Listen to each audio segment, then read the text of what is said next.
Antonio and his dragons. In a quiet village nestled between misty mountains and whispering woods, there lived a boy named Antonio who had a secret bigger than the hills themselves. He was a guardian of dragons, not fierce, fire-breathing beasts. Antonio's dragons were gentle, curious, and wildly unique. There was Ember, who glowed like a lantern and warmed the coldest nights. Nimbus, who could summon clouds to play hide and seek in the sky. And Pebble, the tiniest of them all, who loved to curl up in Antonio's pocket and hum lullabies that made flowers bloom. Antonio had discovered the dragons as eggs in a forgotten cave when he was just 6. He cared for them, learned their language of chirps and flickering scales, and promised to keep them safe from the world that might fear them. But one summer, the skies grew restless.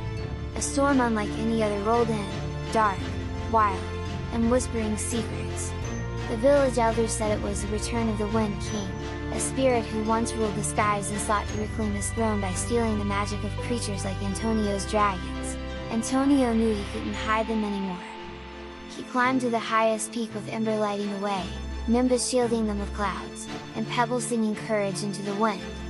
There, he faced the Wind King, not with swords or spells, but with a story. He told of friendship, of warmth, of how the dragons had healed the land and taught him to listen to the world's quiet magic. The Wind King, ancient and weary, paused. He had forgotten the joy of wonder, the thrill of kindness.